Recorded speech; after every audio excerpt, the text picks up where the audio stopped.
Good morning students. आज देखिए हम लोग तीन तरह के सॉल्यूशन के बारे में पढ़ेंगे, हाइपोटोनिक सॉल्यूशन, आइसोटोनिक सॉल्यूशन और हाइपरटोनिक सॉल्यूशन। ठीक है, तो हाइपोटोनिक सॉल्यूशन क्या है? हाइपो का मतलब होता है कम। देखिए यहाँ पे हाइपोटोनिक सॉल्यूशन को आप तोड़ दीजिए दो में, तो हाइपो का मतलब होता है कम और टोनिक का मतलब होता है सॉल्यूट। अब ये सॉल्यूट क्या होता है आपने पहले भी सुना होगा। ठीक है, कोई भी जब सॉल्यूशन बनता है तो उसमें दो चीज़ें डलती हैं, सॉल्यूट और सॉल्वेंट। ठीक है, सॉल्वेंट तो ज़्यादातर लिक्विड चीज़ होती है और ज़्यादातर वाटर ही होता है सॉल्वेंट। ठीक है, ज़्यादातर क्या होता है, वाटर ही होता है सॉल्वेंट। ठीक है, और भी दूसरी चीज़ें हो सकती हैं लेकिन ज़्यादातर वाटर ही होता है। तो सॉल्वेंट इसमें सपोज कि वाटर है, क्योंकि हम ऑस्मोसिस में ये तीन तरह के सॉल्यूशंस पढ़ रहे हैं। और सॉल्यूट हम चीनी को ले लेते हैं या नमक को ले लेते हैं। सपोज़ कि यहाँ पे हम नमक को ले लेते हैं। ठीक है, तो यहाँ पे हमने एक मीडियम बनाया है जो कि हाइपोटोनिक सॉल्यूशन है। हाइपो मतलब कम, टोनिक मतलब सॉल्यूट, मतलब इसमें सॉल्यूट क्या है, कम है, सॉल्यूट इज लेस। ठीक है, सॉल्यूट इज लेस। तो अगर सॉल्यूट लेस है तो ज़्यादा क्या होगा उसमें, जाहिर सी बात है सॉल्वेंट मीन्स वाटर ज़्यादा होगा, तो वाटर इज मोर। बात समझ में आ रही है? देखिए, water is more, solute is less. किसमें? इस बाहर वाले मीडियम में, इस बाहर वाले मीडियम में, ये जो मीडियम, अरे सॉल्यूशन में, ये जो सॉल्यूशन रखा हुआ है ना, सपोज कि नमक का पानी रखा हुआ है, इसमें सॉल्यूट कम है, यहाँ पे भी आप ध्यान दीजिए, और सॉल्वेंट ज़्यादा है, मतलब वाटर ज़्यादा है। अब इसी के कंपैरिजन में अगर हम इसमें सेल डाल देते हैं, एक सेल हमने इसमें डाल दिया है, तो in comparison to this medium, ये जो बाहर वाला मीडियम है, in comparison to this medium, cell के अंदर क्या होगा, सॉल्यूट हमें नहीं देखना है, बाहर सॉल्यूट कम है, वाटर ज़्यादा है, तो सेल के अंदर क्या होगा, वाटर ज़्यादा है बाहर में, तो in comparison to this medium, अरे दिस सॉल्यूशन, अंदर में सेल के अंदर में वाटर कम है।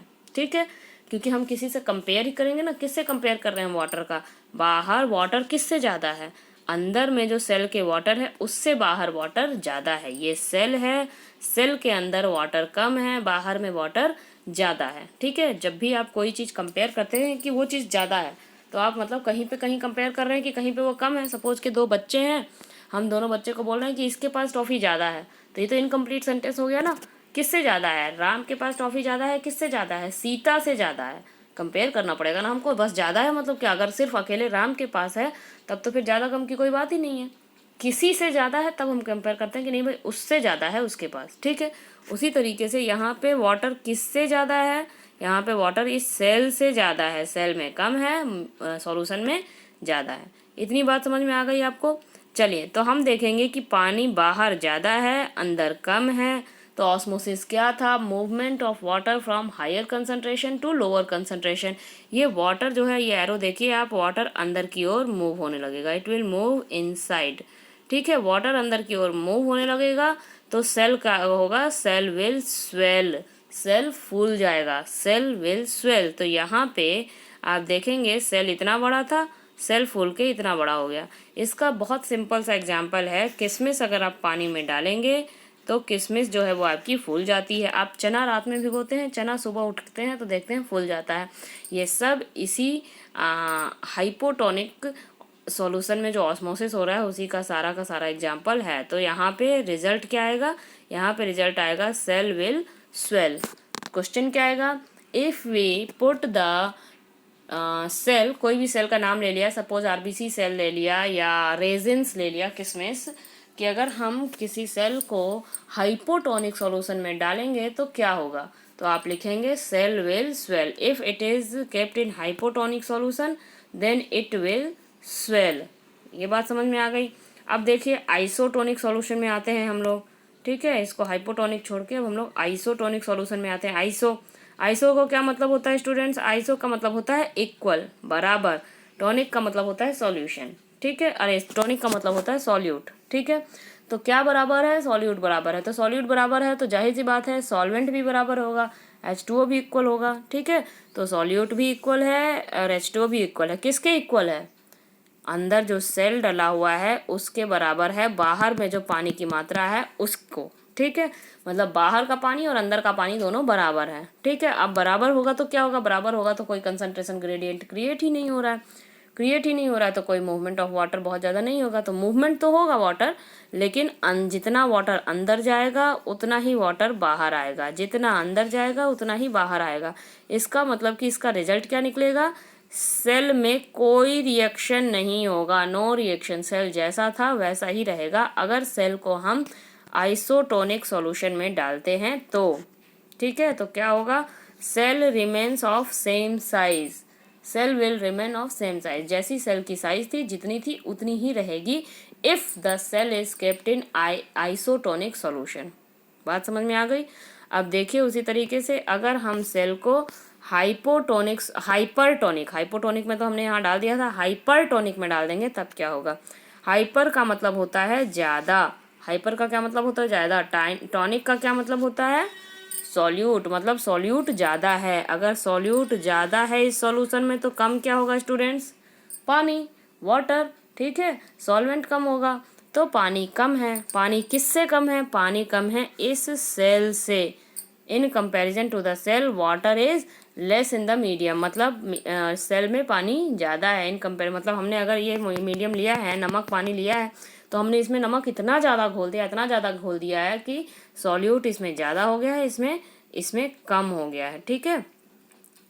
इसमें जो है मीडियम में सॉल्यूट ज़्यादा है और सॉल्यूट मीडियम में कम है, मतलब वाटर अगर सॉल्यूट ज़्यादा है तो क्या कम होगा, वाटर कम होगा, और सेल में वाटर ज़्यादा है। अब सेल में वाटर ज़्यादा है, बाहर कम है, तो देखिए एक पोटेंशियल ग्रेडियंट क्रिएट हुआ, तो जाहिर सी बात है जो वाटर है बाहर आने लगेगा, सेल का वाटर बाहर आएगा, और बाहर आएगा तो क्या होगा, सेल विल श्रिंक। सेल क्या हो जाएगा, यहाँ मैं लिखना भूल गई हूँ, यहाँ हो जाएगा सेल विल श्रिंक, सेल पिचक जाएगा, ठीक है। अगर किसी किशमिश को या किसी भी और दूसरे सेल को, आरबीसी को, अगर हम इस तरह के सॉल्यूशन में डाल देते हैं जहाँ पे बहुत ही ज़्यादा नमक या बहुत ही ज़्यादा चीनी है इन कंपैरिजन टू पानी वो बहुत ज़्यादा है, सेल से पानी बाहर में कम है, सेल में पानी ज़्यादा है, तो वो सेल का पानी पूरा बाहर निकलने लगेगा और सेल श्रिंक हो जाएगा, सिकुड़ जाएगा, ठीक है, सेल विल श्रिंक।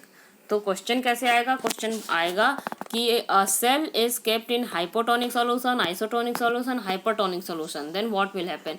तो हाइपोटोनिक सॉल्यूशन में cell will swell, isotonic solution में cell remains of same size, no reaction, and hypertonic solution में सेल विल श्रिंक। बात समझ में आ गई। अब इसी को हम एनसीईआरटी के पेज में देखेंगे, ठीक है। चलिए एनसीईआरटी के पेज में भी साथ ही में देख लेते हैं इसको बैक करके हम लोग स्टूडेंट्स, ठीक है, तब आपको ज़्यादा अच्छे से समझ में आएगा। चलिए बैक करते हैं इसको हम लोग और एनसीईआरटी के पेज में देखते हैं कहाँ पे है एनसीईआरटी का page. Wait a minute, wait करिए बच्चों 2 मिनट के लिए। I am just searching where is the NCERT page. Yes I have send you. तो यहाँ से मैं खोलती हूँ इसको एनसीईआरटी के पेज में। ये देखिए ये आ गया। अब इसको हम लोग पढ़ते हैं। पहला कंडीशन है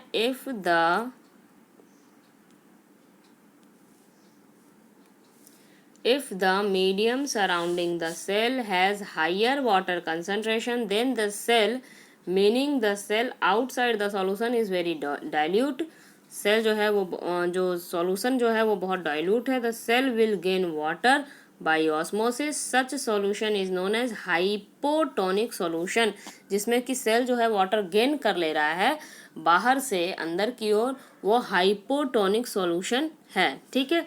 Water molecules are free to pass across the cell membrane in both the direction, but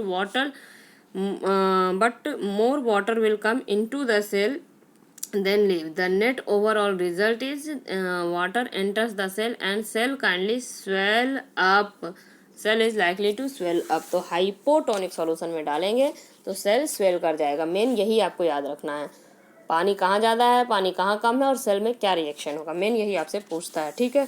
अगर कोई medium has exactly the same water concentration as the cell, there will be no net movement of water across the cell, this is known as isotonic solution.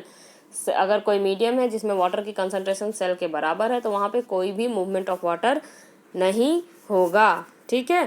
या ये बोल सकते हैं कि water crosses the cell membrane in both the direction, दोनों direction में water जितना बाहर जाएगा उतना ही अंदर आएगा। तो cell will stay the same size, cell की साइज सेम रहेगी, कोई रिएक्शन नहीं होगा। ठीक है, आगे देखिए नेक्स्ट, अगला जो सॉल्यूशन है उसको देख लेते हैं हम लोग। If the medium has lower concentration of water then the cell, अगर मीडियम में वाटर की कंसनट्रेशन कम है in comparison to the cell, meaning that it is very concentrated solution, the cell will lose water, cell जो है water loose करने लगेगा, cell से बाहर वाटर जाने लगेगा। Such solution is known as hypertonic solution, और इस तरह के सॉल्यूशन को हाइपरटोनिक सॉल्यूशन बोलते हैं। और इस केस में सेल विल श्रिंक, सेल जो है वो श्रिंक हो जाएगा। तो इससे हाइपोटोनिक, आइसोटोनिक और हाइपरटोनिक सॉल्यूशन के नाम से भी क्वेश्चन दे सकता है कि if cell is kept in hypertonic solution then what will happen. तो हाइपर जैसे ही आप सुनेंगे सेल विल श्रिंक, हाइपो सुनेंगे सेल विल स्वेल। या आपको दे सकता है कि अगर हम सेल को डाइल्यूट सॉल्यूशन में डालते हैं तब क्या होगा, डाइल्यूट मीन्स हाइपोटोनिक तो cell will swell, concentrated means hypertonic तो सेल विल श्रिंक। ध्यान रखिएगा, कंसनट्रेटेड, हाइपरटोनिक, डाइल्यूट, हाइपोटोनिक। बात समझ में आ गई? इसको आप लोग अच्छे से पढ़िएगा, वीडियो बार बार रिपीट करके देखिएगा, क्योंकि इससे क्वेश्चन 1 मार्क्स का आएगा ज़रूर। ठीक है स्टूडेंट्स, थैंक यू।